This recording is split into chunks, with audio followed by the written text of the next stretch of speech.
right, let's get started. Welcome to the March school board meeting. February? Sorry, February.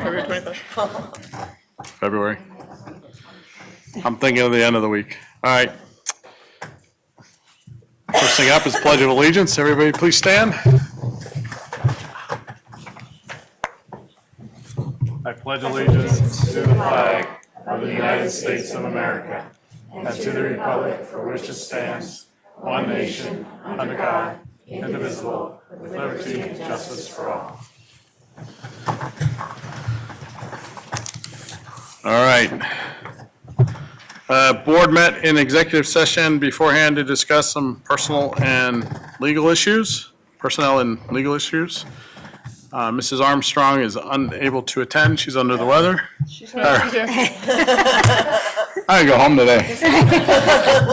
Mrs. Ravenfeld, I'll blame it on my leg. Secretary's correspondence. Are you? Yes. The CCIU board was supposed to have met on Wednesday night. We were snowed out, as was the rest of the world. So that board meeting will take place this Wednesday. In between the last public meeting in January and right now, the board has met in executive session to interview search firms. And we will be making a decision at this Wednesday's public meeting as to who we will be using to replace Dr. O'Brien. And then I will have the CCIU full report after the meeting, which will be at our March meeting. All right, thank you. No legislative report this evening because Mrs. Ravenfeld's our representative. Student council reports. Jenna Wayne? Sugartown, sorry. Yeah, I'm doing well tonight. I know. Hi, sorry. Hello, I'm Caitlin Brenner. I'm the student council president at Sugartown Elementary. I'm in Dr. Riddle's 5th grade class. Today the other officers and I will be talking a little bit about what student council has done so far over the course of the school year. But before I begin, I'd like to mention, for those of you who didn't know, January was School Board Recognition Month, and I'd like to ask if we could all take a moment to say thank you to the board for everything they do for our schools. Thank you. I'd like to start off by talking about the food drive that Student Council held. With the help of the school, we collected over 100 pounds of food that were later donated to the Chester County Pantry. And for those of you who are unfamiliar, Student Council has 3 annual raffles throughout the school year. The Halloween raffle, our Valentine's Day raffle, and our holiday raffle. The holiday raffle is a chance for students to spend 50 cents at lunch to take a prize and spin a wheel, and over $150 were collected from this raffle, and the proceeds from that were donated to schools in need. Next up is our Vice President Grace Colburn, who will talk a little bit more about what Student Council has done. Thank you. Thank you, Caitlin. Okay. Hello, my name is Grace Colvin, and I'm in Dr. Riddle's 5th grade class. I'm Student Council Vice President. A few weeks ago, Sugartown Elementary celebrated National Make-A-Friend Day. On this day, classrooms around the school met up with another room and did activities to get to know and learn more about other students. In addition, Student Council just ran another successful Valentine's Day pencilgram raffle. The money we raised will be counted and used for a good cause somewhere outside the school. The place will be voted on by Student Council at the next meeting. Earlier this fall, the school completed several other service projects. We collected and donated items for the veterans in Coatesville, and we collected over 10 big boxes of items. We also made cards for the veterans, and the money from the Halloween raffle earlier this year was also used to buy more items for the veterans. Now I'd like to introduce our Secretary, Fiona Davis. Thank you. Hi, I'm Fiona, your secretary from 4th grade Miss Levine's class from Sugartown. Sugartown Turkey Trot in December was a success. The people who helped it was the people who did not attend the Turkey Trot. The reason why we hold this race is to encourage you to run. The Turkey Trot was moved to December because of the weather. Sugartown wrote thank you letters to the people in our community, like EMTs, hospital workers, police officers, and our wonderful school board members. Hope you got them. Sugartown raffle money from December was used to purchase items to donate for our February service project, which Frances will talk about. Now here is Frances. My name is Frances Foy, and I am in 4th grade, and I am treasurer at Sugartown Elementary. January. A big fundraiser we did last month is called Pennies for Patients. This is a program for the Leukemia and the Lymphoma Society. Each classroom collected coins for the month of January. The collected will win an Amazon gift card to buy books. The winning class was Mrs. Wilson's 1st grade class, and the school raised $750, which will be sent to the Leukemia Foundation. February. Last week during our Valentine's Day parties, we did a service project where we collected travel-sized toiletries for homeless of Chester. Here's an example. We worked together with a group called City Team who we will deliver the care packages, and we will package and add a Valentine letter in each bag. We spent $100 of our savings to purchase items for the homeless to be delivered by City Team. In conclusion, it has been a busy year, and we are having much fun with Student Council, and thank you for your time listening to our update.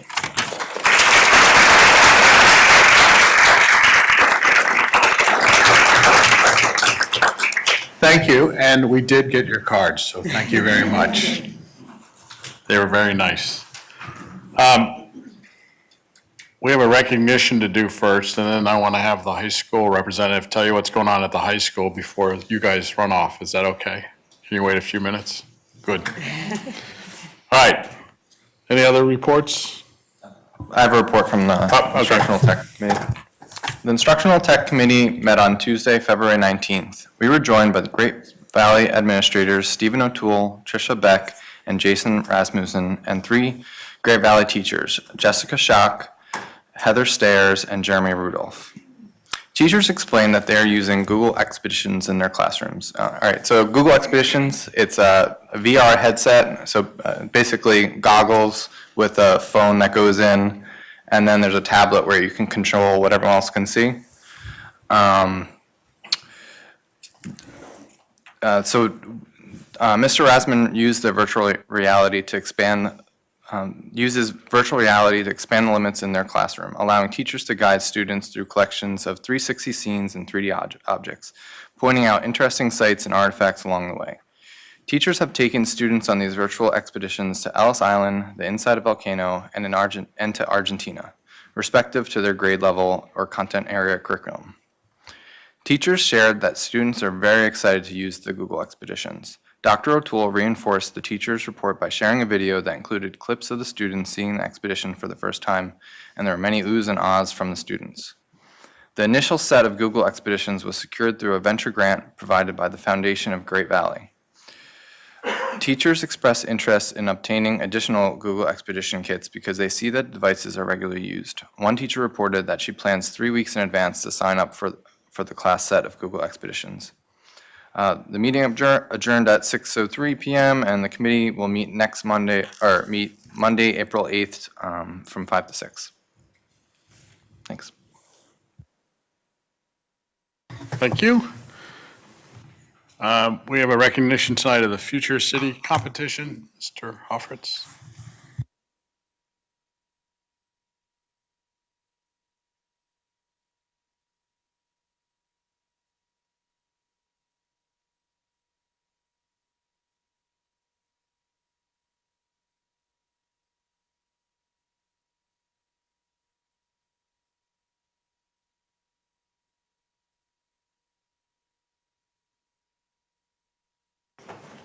Thanks, Chuck. So I'm here to present the team for Future Cities. It's a middle school team of our 4 students. It's Harinya Parthna, Sammy, Hannah, Suhani, Martha, and Ben Kirker. And these 4 fabulous kids did an amazing job representing Great Valley against, 37 other schools from what I understand, in a Future City competition. And the Future competition took place on January 26th, and the idea was that they would make an envision of what a city would look like from 100 years from now. And part of this was they had to write an essay, create a computer model, then create a physical model and presentation to bring to the competition. Very competitive from what I understand. And your city was what's it called? In Iceland. So a pretty unique area to come up with a city. So they ended up with 2 awards. One was for Best Use of Advanced Technology from Bentley Systems, and the other one was Best Transit Design from Urban Engineers. So fantastic job, guys.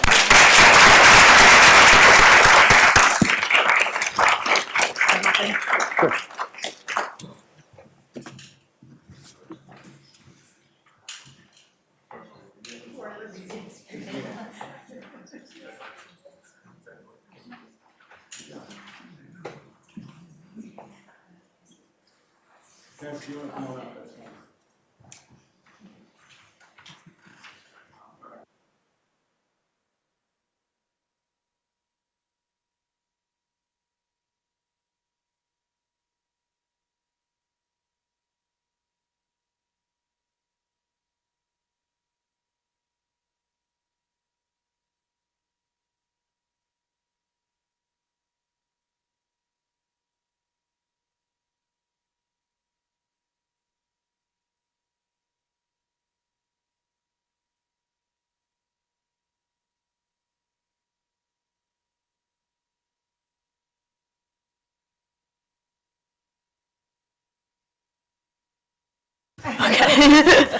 Okay, good evening. I wanted to start my report tonight with adopting the tradition that Tyler told me he had last year. So with that being said, there are 109 days until graduation. Exactly. This weekend, 5 members of the winter track team traveled to State College to participate at the state competition. So Sarah Merriweather participated in the high jump, Amy Willig ran the 800 and the 4x4 along with Julia Hoffertz, Jillian Jans, and Veronica Jans. And the basketball team finished their season with a tough loss in the playoff game against Potts Grove last week. Also, coming up, there are tickets on sale now for the spring musical, which is The Sound of Music, so those are available online. And the show will be at the end of March. The Student Council is working on planning the annual Mr. Great Valley show, which will be on March 8th in honor of Ben Chrissy, so we're looking forward to that. All right, thank you.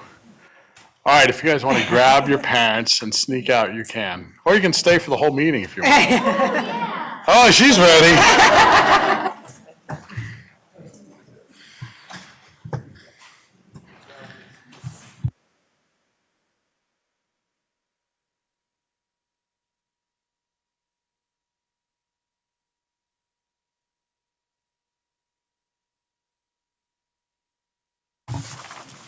All right, next on the agenda is Superintendent's Report.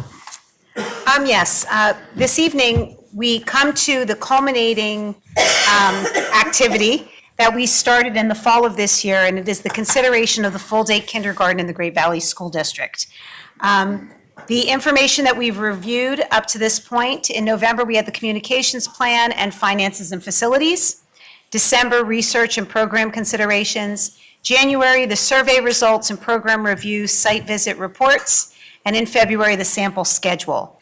Up to this point, there's been a lot of information sharing and a lot of discussion.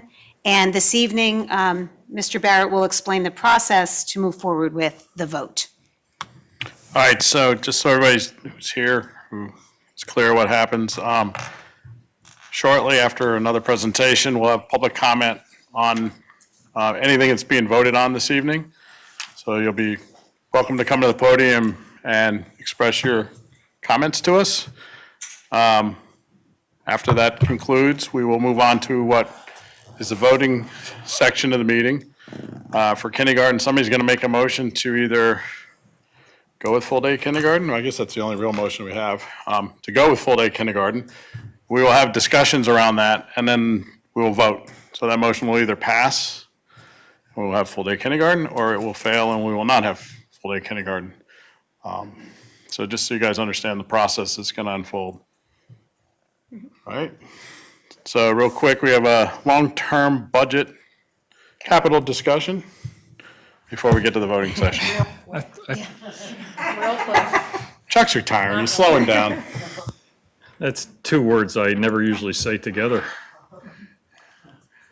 Slow down, Chuck, finance. Well, real quick.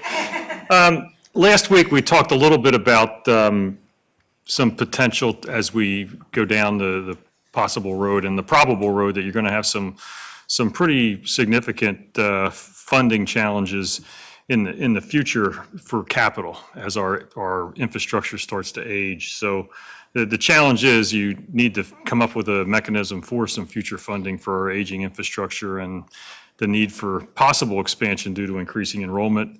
The past couple of years, our population's increased 7%. We actually are in the county are the fastest growing school now in the county. Downingtown had more kids, but percentage-wise, we are way more than them. They barely beat us in number of kids. Our buildings are now aging. 3 of our buildings will be 20 years old next year. When we open up the middle school in the fall, it will be 20 years old. Markley will be 20 years old in February. And General Wayne, while it's more than 20 years old, it'll be 20 years since it was renovated the following summer. And then it just kind of, Charlestown is after that, and then the high school in Sugartown. And so there's going to be a need for some kind of major capital. Well, just real quick though, that's not to say we haven't been maintaining some of these. No. buildings, right? I mean, I just want to make sure. Yeah, no, this is not Chernobyl. Right, exactly. So, Yeah. I mean, I just want to make sure for people who are listening, right, that our buildings are still in great shape. It's We just- have not There are abandoned- things coming that we're going to have to do. There are some big Okay. things coming, no Right. different than your house. And we've been dealing with some of the things. Actually, some of the roofing things we've dealt with, and I won't belabor it because we've talked about it before, but some of the roofing things were things we had actually delayed from the original things, and now they're being done now. But you're going to get to a point where the middle school roof is going to need some attention in the next 5 years, and things like that. So there will be some kind of need for major capital improvements and/or additions to the facilities over the next 3 to 8 years. And this facilities study, and you'll be picking an architect tonight, will create the plan for the future needs of the district. So wanted to look at possible funding solutions and maybe the forward funding of some of the new debt. And we talked last week about dedicating maybe a small portion of next year's budget and future years' budgets to escrowing of funds for the plan. And this current year is a year where you may want to think about this. I'm not saying is it because we will have a very low, if no, increase in taxes. So you may want to take a step back and look at some of the other possibilities. We currently work with RBC Capital Markets, and this is just a chart, and I'm not going to get into it. It's just a snapshot of what $1 million in new debt service would cost you for a 15 or a 20-year bond issue. So depending on what length of the term is, and so at various rates. Now, these rates all assume that you're a AAA rated school district, which we currently are and have been for a number of years. And it's based on $1 million. I only picked $1 million because you can extrapolate one way or another based on $1 million. It's like I could have picked $1, but it's, $1 million was just $1 million. So that's kind of the base for it. Only got one more slide left. How it could work. Let's just say you did $1 million this year and you said, okay, well, we could have a zero increase, but let's add $1 million to the debt line. Even though you don't have debt to pay, you add $1 million this year. So it's about a 1%, a little over 1% increase in taxes would be needed for that. So you would raise $1 million, you would set aside $1 million, you'd have $1 million in the bank. 2021, you do the same thing, you raise another $1 million. So now it's $2 million. So you put another $1 million and you're putting $1 million into the bank new, plus the $1 million from the year before, so it's really $2 million. Now you have 3 million set aside, and it kind of goes up. So if you did it for 3 years, you'd have 6 million in the bank. You'd have a $3 million line item with nothing to do but future debt. I would caution you not to, if you do this, you have to be real disciplined in your approach to this.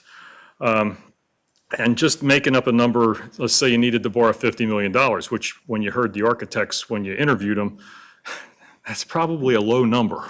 So if you did a $50 million bond issue in 23, 24, how would that work out? Well, based on doing what this plan would do, you wouldn't need 50 million because you have 6 million in the bank. You'd only need 44 million. You would end up being able to actually reduce your millage the year you levied the debt because you'd have a little more than you needed for 44 million, assuming all the things stayed the same. So your debt budget would be, 2.8, 2.9 million. And what that does is, on the right side here, the little bar chart just shows if you borrowed $50 million in 23, 24 and didn't save any, you'd pay over the length, you'd pay about 9.5 million in interest compared to the 8 million that you're going to pay in. So it's about $1 million savings. So just a real quick and dirty overview. And I don't want to get into too many details. We'll get into some of them next month. Would like the possibility of, if depending on how March's meeting lays out, is to maybe bring the RBC people here to kind of go over, because there's some other things to do. I talked to you about, you could do a little less. You could wrap the debt, because as your debt goes down in the future, you could make the debt so that your debt stays at a level number from kind of here till 15 or 20 years. So I know there's other things we need to talk about at tonight's meeting, but this is kind of like a quick and dirty overview of that. Food for thought, right? Real quick, Chuck, so are we looking at March having the bond people come in to address this? Possibly. I mean, if you, depends on what we have in March. I could tentatively line them up for March, but I wouldn't want to bring them in if we're going to have something else big. I know you're not thinking of deferring anything tonight, so. No, and I understand. I just wanted to get some kind of a feel so we knew what to expect.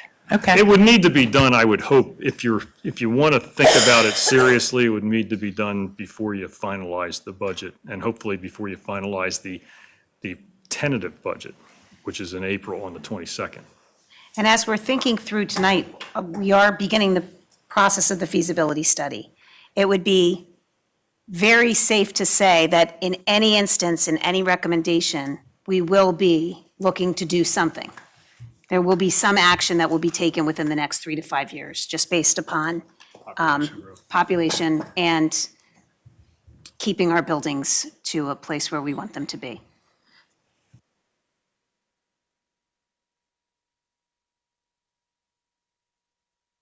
All right, thank you.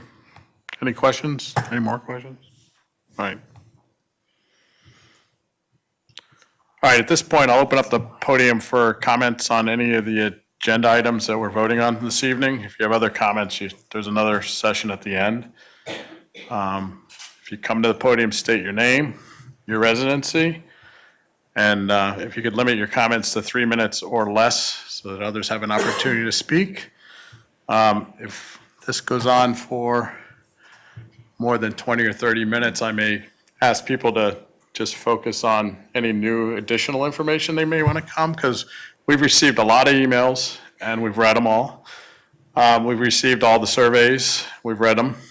So we have a good feeling for what everybody's looking for and wants, and I've had a lot of information. So don't mean to cut anybody off. If you have a new point to bring to our attention, we welcome it. If it's reiterating after 20 minutes or so, just to keep things going so we're not here all night, I may ask everybody to speed it up a little bit. So we'll open it up now. Whoever wants to come up, please come. And any comments?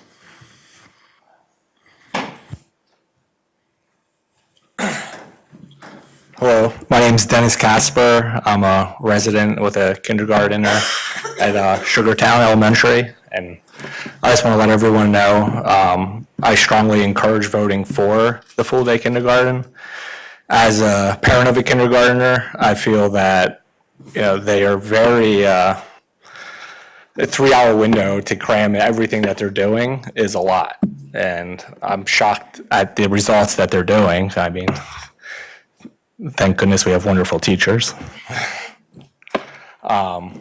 And so I do think it's important. I also feel that the half-day status, they're kind of, it's not really treated as like a real school. I mean, if they lose 6 days to half days, they don't get made up. That's not the same for all the other grades. So I feel like they're treated a lower level, but I can tell you their learning is very much real. So that's all.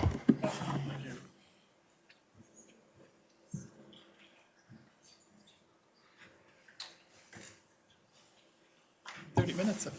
No other comments? Oh, okay. If you want to speak, you can. No. I mean, anybody else who wants to speak, if you can just queue up and move things along. I know My name everybody wants is, to get out of here eventually, so. Kim Hoover Frey. I live in East Whiteland, and I have a first grader at Sugartown and a younger one in preschool. And as a parent of a kid who is very socially reserved and like clinically anxious, I think he really would have benefited from a full day kindergarten just to have that time to build friendships. Whereas in half day, sorry, I have a dry throat today. In half day, it was a lot. Again, I'm amazed at how much they covered, but to go from a preschool environment where it's a lot of play-based to a kindergarten where it's full-on, at least in this situation, very heavily academic, to then going to full-day first grade, at least for him, it's been a very difficult transition. And it's, I'm not saying my situation needs to apply to everybody, but it's really sad as a parent to have your child every day almost hope for a school delay, or do we have off because that social awkwardness is still there. And even though we're doing everything we can as a family to try to support him, and we've been for years, I think having that extra playtime and those chances to form friendships would really help kids like him. And I know he's not alone. We have other friends in the school who are facing the same challenge, would really have helped him blossom and embrace school instead of not wanting to go to school because they just feel so drawn in. So that's just my input. Thank you.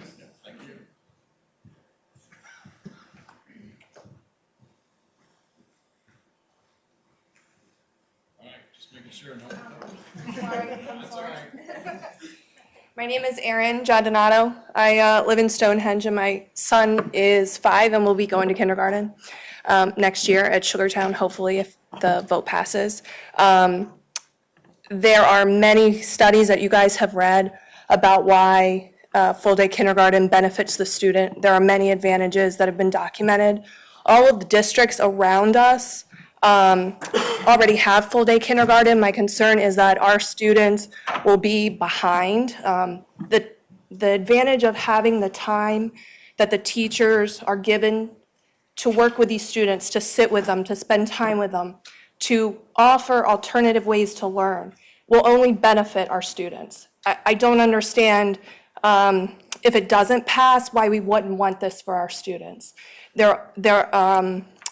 To give folks the opportunity to have this best learning for their children is just, I just don't understand why anyone would vote against it. Right now, my son attends a preschool where the classroom time is longer than what it would be in Great Valley's kindergarten classroom.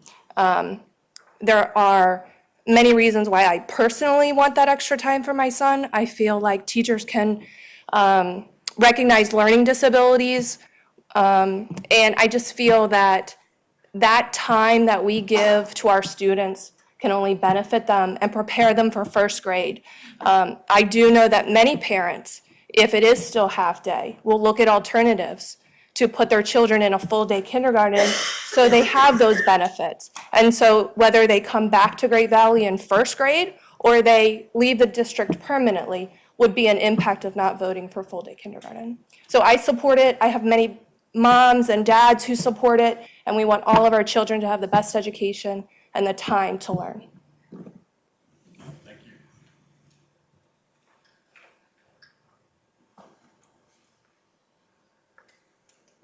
Last chance. All right, we're going to move on to voting.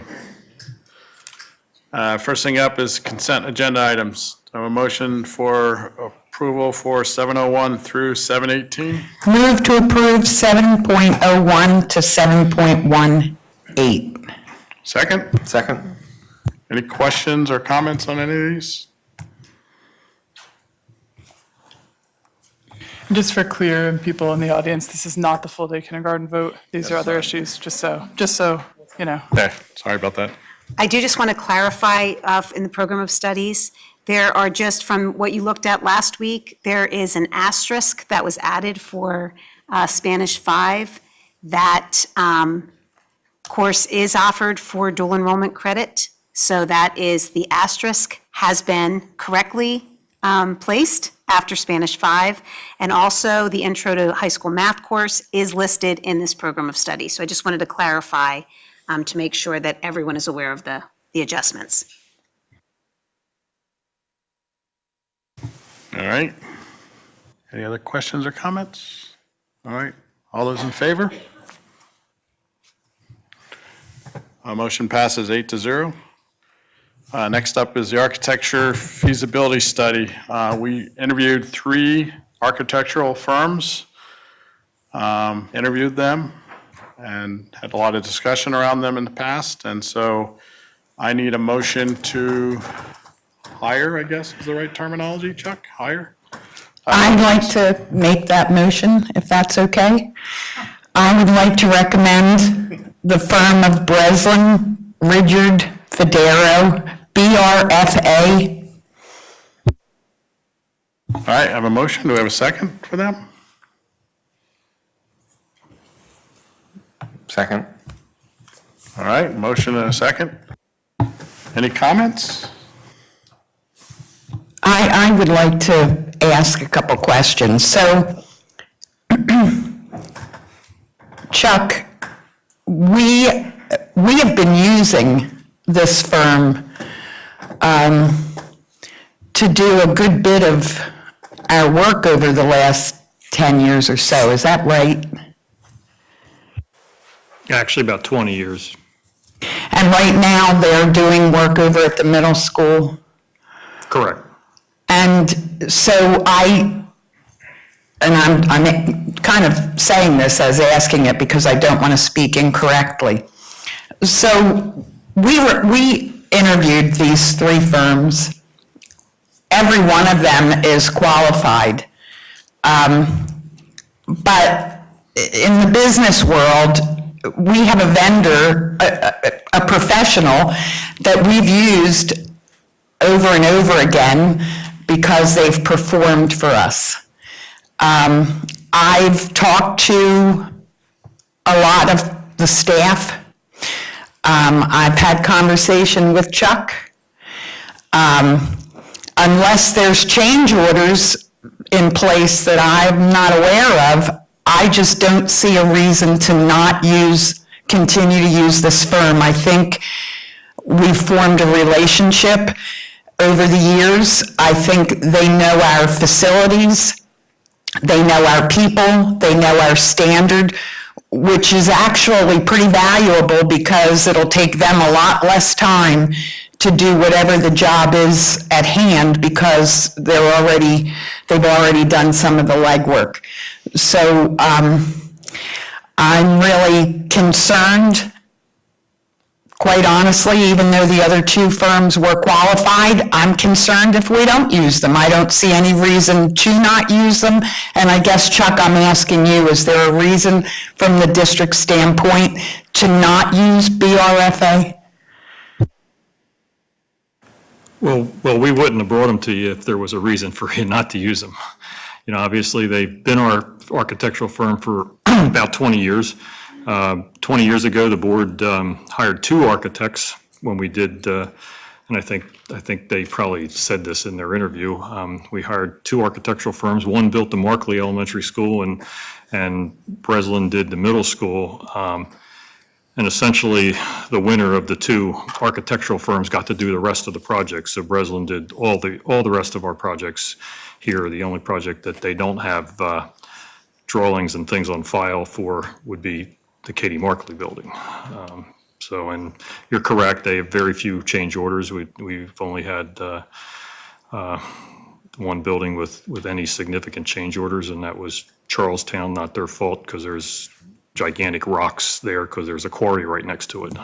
And that was the only time we had a number of change orders. So I don't know if that's what you're looking for. Obviously, we would not have brought them if there was any reason we didn't want you to do them or consider them. However, we do think that all 3 of them are qualified, and we vetted them, and that's kind of what we did. Have we been able to validate that any of the other firms, in particular the firms, Schrader I know has done a fair amount of work locally with Phoenixville, has their work there been on par in terms of reliability, change orders, on budget, on time?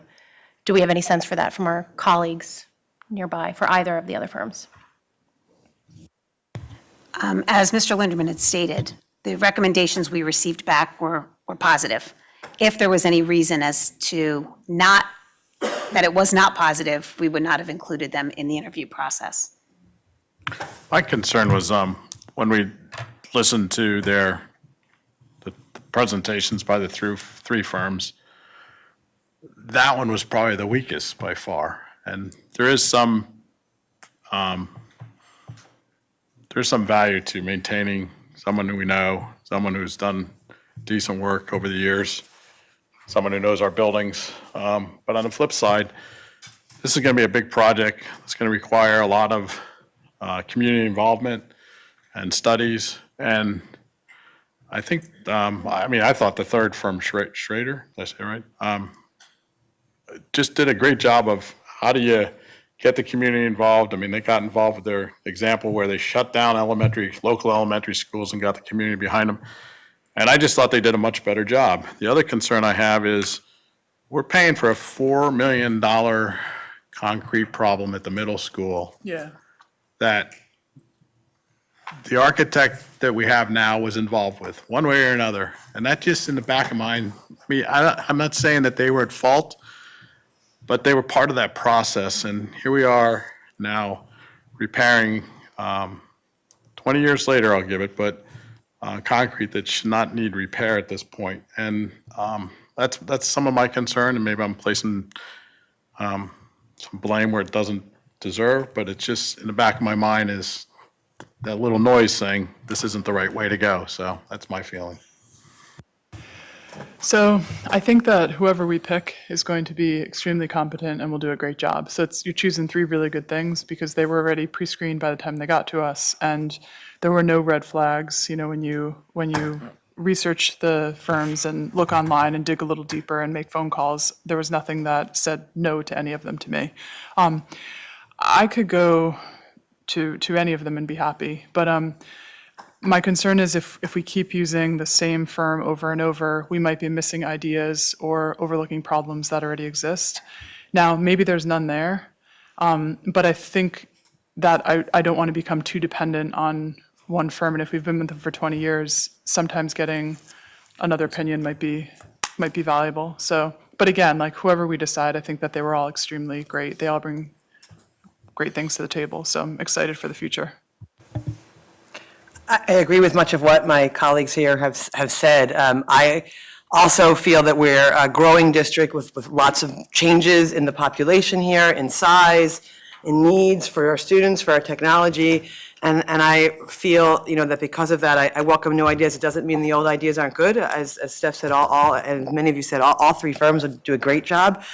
I was especially impressed personally with Crabtree just because of the way, not just that they presented, but I did actually read back through all of these offers and compare them to a rubric we were given to help us make sure we were covering everything when each person had their personal reflection. I love the way that they really discussed how the changing demographic impact versus new construction, how you have to take that into account. They right away came out and said, some of the ways that we evaluate demographics and population aren't enough. We need to do better. They talked a lot about bringing in the community and students, and really just had I was impressed with the way that they will use the data, not just numbers data, but data from the community. Also looking through their background, the size of their firm, and the number of schools that they have worked on. To me, based on what I read, they're just a much bigger firm, much more present, have done a lot more work. And specifically, I looked through each of these bids for the number of feasibility studies they've done. They've done so many, they only gave the number in the past 5 years, which was bigger than the others have done, all told. So at least in my impression of that. So I really felt strongly, again, all three would do a great job, but I kind of felt like they would bring, I felt they would bring something new, bring a lot of value, and that it's time for us to look at a bigger firm that has more to offer. So that's my opinion. So one last thing I'm sorry. That's all right. I didn't get a chance to turn it on yet. You jumped right on it. I see the value of institutional knowledge because I think there's value to that because you can go back and you know what's in the buildings. But, again, 20 years is a long time. I think they're a very reputable firm. I think all three of them did a good presentation, but it was the third firm. Is that the Schrader? I don't know. Sometimes I think it's good to get a fresh set of eyes to come in and look at things in a different light, particularly in view of what's changing now. I mean, the district's not static. We're not going through this process of fixing a facade and putting gardens in between buildings. I mean, this study is long-term, that's doing a pretty deep dive into changes within the district. It takes into consideration everything, finances, growing population, which is important, and what we have. So, again, I think we could pick any one of these firms, but I know we have to make a decision tonight. But, I think I'm definitely in the camp of maybe getting a fresh set of eyes in here to look at this in a different light. So, but thank you for bringing us three good firms. They were all very impressive from what they had presented. So Chuck, during the presentations, see, to me, it's not in the presentation. It's definitely in the experience. And quite honestly, I've been in probably every district in this county's schools at one time or another, and all three of these firms have worked in all of them. And I can tell you, I think our facilities that Breslin has done have been done exactly in accordance with what our community needs have been. Look, you pay a price when we can say, yeah, we want a new set of eyes, or maybe the board doesn't necessarily understand construction or architecture or feasibility studies, but I do believe that we do pay a price down the line when we replace consultants without reason to replace them. I think and every one of them sat here and told us they had the exact same approach. Some of them said it a little bit better than others. They're using the exact same vessels to gather their information. They have the exact same approach. And I just believe, and I guess maybe that's because my experience is in the private sector and not the public sector, but I do believe that when you replace firms without having a need, we do pay a price for that. So I just don't see any reason. We have professionals that we rely on for recommendations, and they're telling us there's really no reason to replace them. I think especially... Wait a minute. I don't believe that anybody in the administration has recommended that we stay with somebody. I think we've heard that all three of these are viable options for moving. Chuck definitively said there's no reason to replace Breslin. I asked that question, right? Well, I said, if there was a reason to replace them, we would not have brought them. Okay. So that's there. And I will say, Dave, the concrete job was not their fault. It was our fault. And I only just became alerted to that 6-8 months ago. Superintendent, I talked to about it. The architects had informed my prior couple guys ago, and the construction guy, there was a problem with the way it was poured, and the pillars were alerted to it because the same thing happened at Kennett, and they were told not to tell anybody. So, big cover-up 20 years ago. So I don't want them to take the heat for that. I was kind of shocked, and, what can I do? 18 years later, I can't yell at people that have been retired for 12 years or, not know about it. But they did have a solution to that in 2003 or 2002 when it happened at a neighboring school district. And the construction manager at the time there caught the error, and we did not. But there could have been a solution that we'd still probably be in the same thing, but maybe the big part of the job, the pillars wouldn't. The pillars are the big part. It's not the concrete. There's some pillar issues. There's concrete stuff too, but so I don't want them to take the whole heat for that and have that be a reason for you to say no to them. Because if that was a reason, we wouldn't have brought them. I'm not saying that's the only reason. I really, like I said, I think they're all viable. I just think the third company did a bang-up job. I think that Breslin didn't come in here. I think they came in here resting on their laurels, and their presentation just wasn't as good, in my opinion. So, but anyways, we can debate that till the cows come home. My only fear was staying with the current, because of my daughter's personal extracurricular activities. I have been in schools, I've been in high schools all over, not just Chester County, but all over the region within probably a 4-hour radius, because every weekend, right, I'm in a different high school. And there are a lot of different configurations of high schools. A lot, more than just what you Chester County has a lot more of things that are very similar, but there are some schools that really have very different layouts. They're middle schools and high schools. And I'm not so sure that, because we're not saying who's necessarily going to, if we decide that we're going to do a building, who's going to design the building and do the building, but to take a look. Sometimes I think that when you're so used to things, you don't see things that you might see if you're a fresh set of eyes. If you're somebody who's not used to being in the district, or something where you're like, yeah, I already knew that they did this way because that's why we built this building this way, and this was kind of what was intended at that time. I'm not sure that for something where we're saying, how can we change things to make it all go, and do we want to stay, or do we want to build a building, or how could we add on, to have somebody who, because we're not saying that this person is necessarily going to do the architect work for the building itself, but to have a firm who doesn't have that history, who can come in and say, wow, have you ever thought about your plans like this?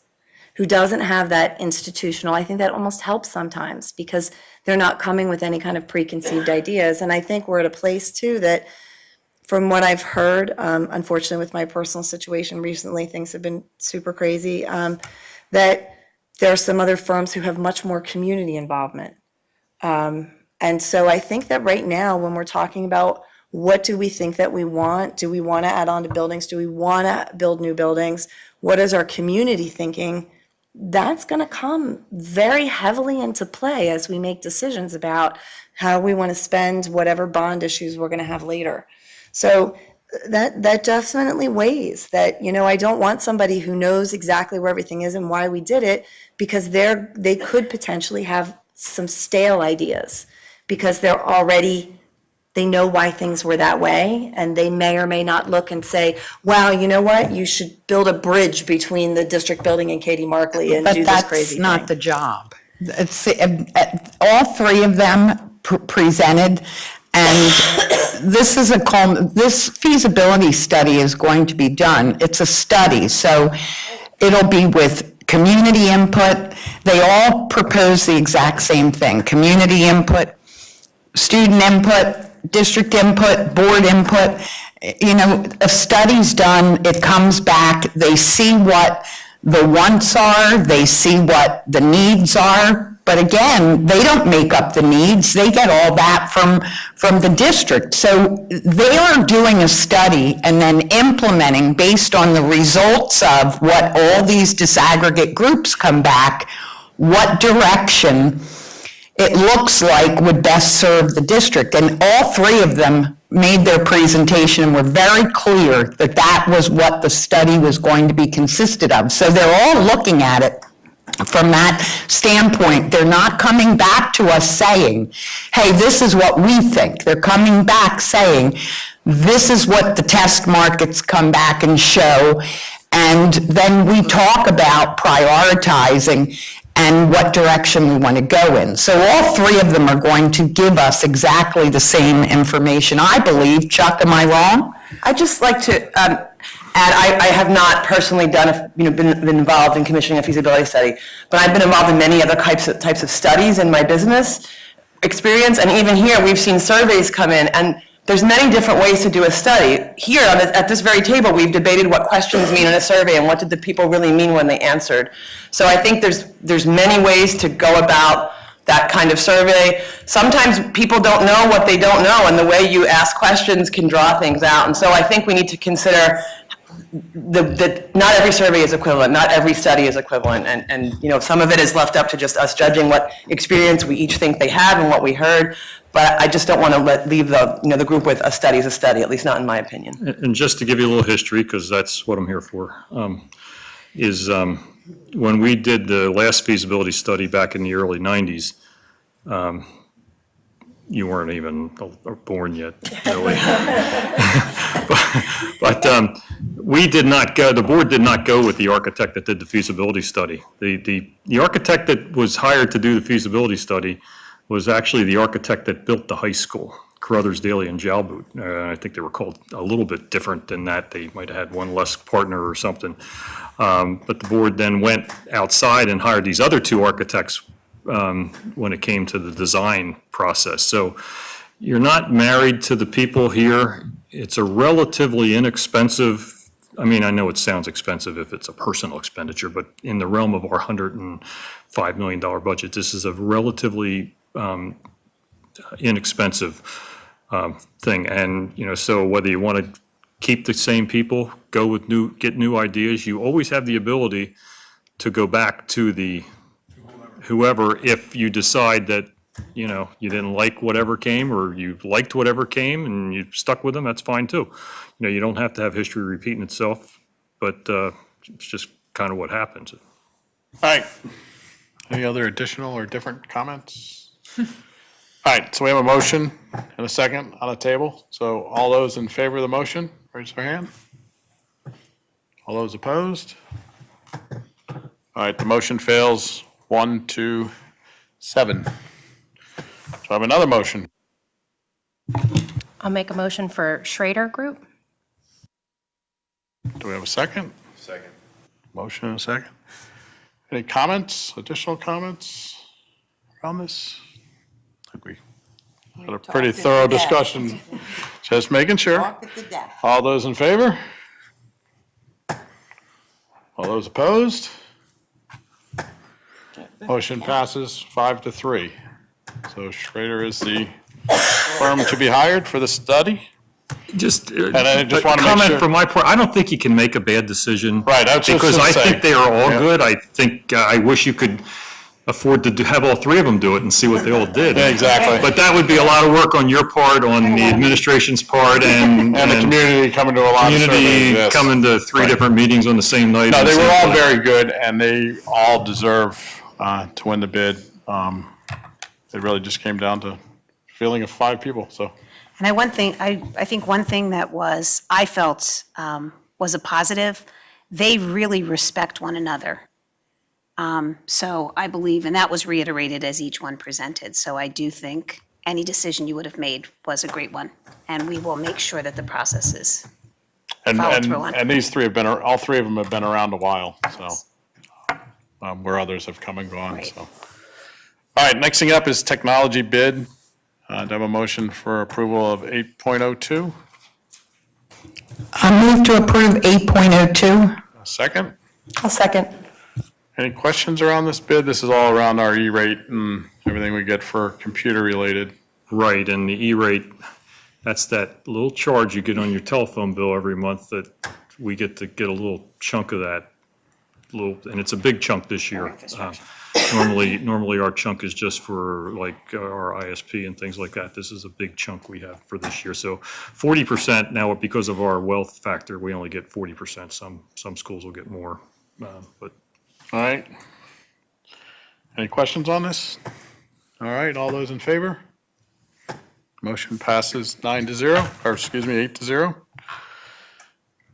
right, next thing up is personnel item 9.01. Do I have a motion for approval? Move to approve 9.01. Second? Second? Motion and a second. Any questions or comments on this? All those in favor? Motion passes 8-0. Next up is policies. 1001 and 1002 are for first reading. 1003 and 1004 are for approval. So 1003 is for approval of second readings, and 1004 is for the repeal of certain policies because they were consolidated. So do I have a motion to approve 1003 and 1004? Motion to approve 1003 and 1004. A second? Second. Any questions for Steph? Or her. Oh, yes. Sorry. We just don't want you to go, Steph. Too late. Not yet.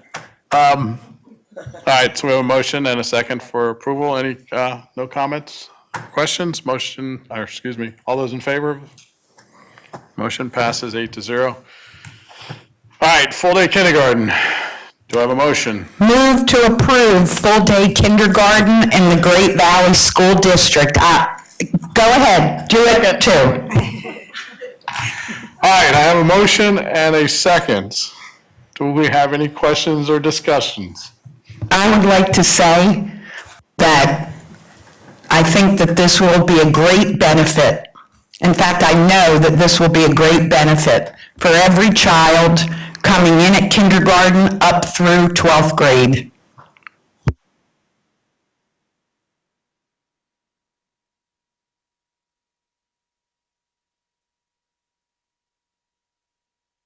Other comments? Because I know everybody's anxiously waiting, so. All right, we have a motion and a second. All those in favor? I'm not done.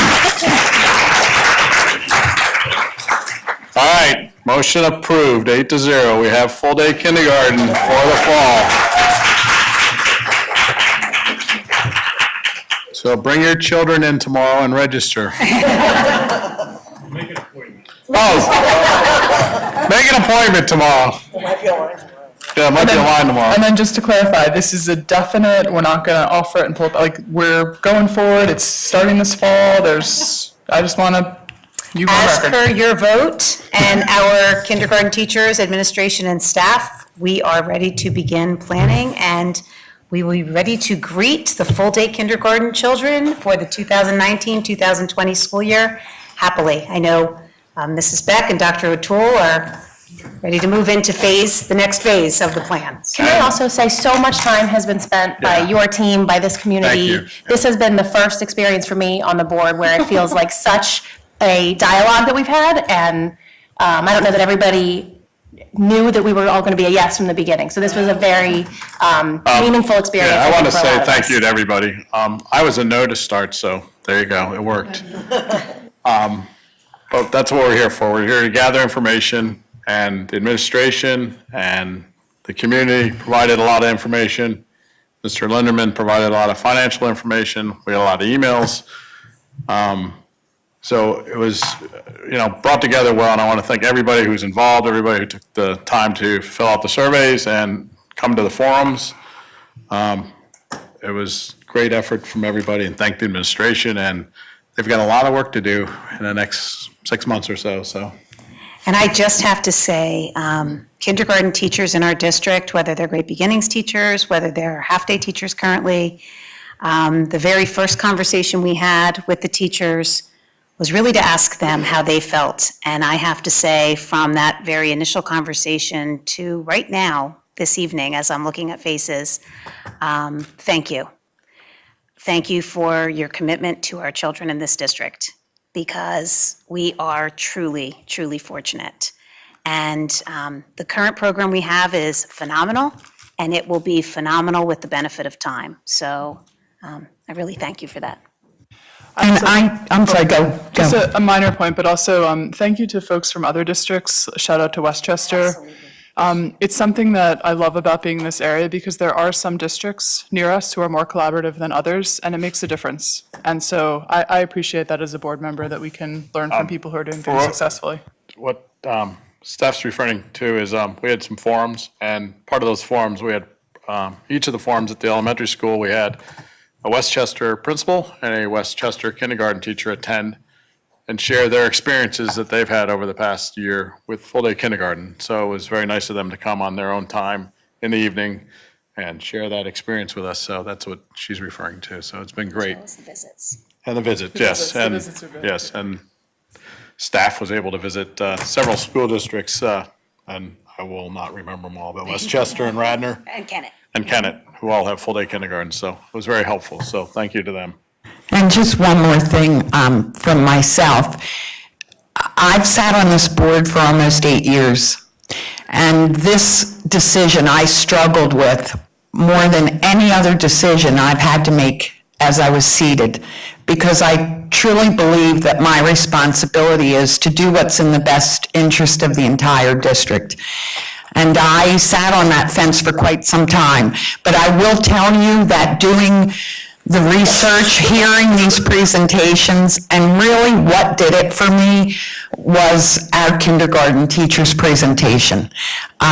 Everything fell into place at that point. So I'm really grateful to the kindergarten teachers, because that was a great help for me. And this is a wonderful day, and I say it all the time, and I swear I don't say it enough, but I am so grateful to be a part of this community, because the community values in Great Valley are just to everyone's betterment, and all of our children will thrive because of those values. So I really appreciate each and every person's sentiments, emails, and I've read hundreds of them. And the district put a lot of time and brought to us what we needed to be able to make an educated decision. So I'm so grateful today. I'm going to go home and have another cup of coffee. So thank you very much. All right, there's nothing else on the agenda for voting items. There's no past presentations. I'll open up the mic again if anybody's got any comments on any other issues. Please come and state your name and residency. And all right, seeing none. No responses to any previous board meeting comments at this point. Any other board comments? Motion to adjourn? Second. All those in favor? Motion passes 8-0. Thank you very much, everyone. Have a good evening.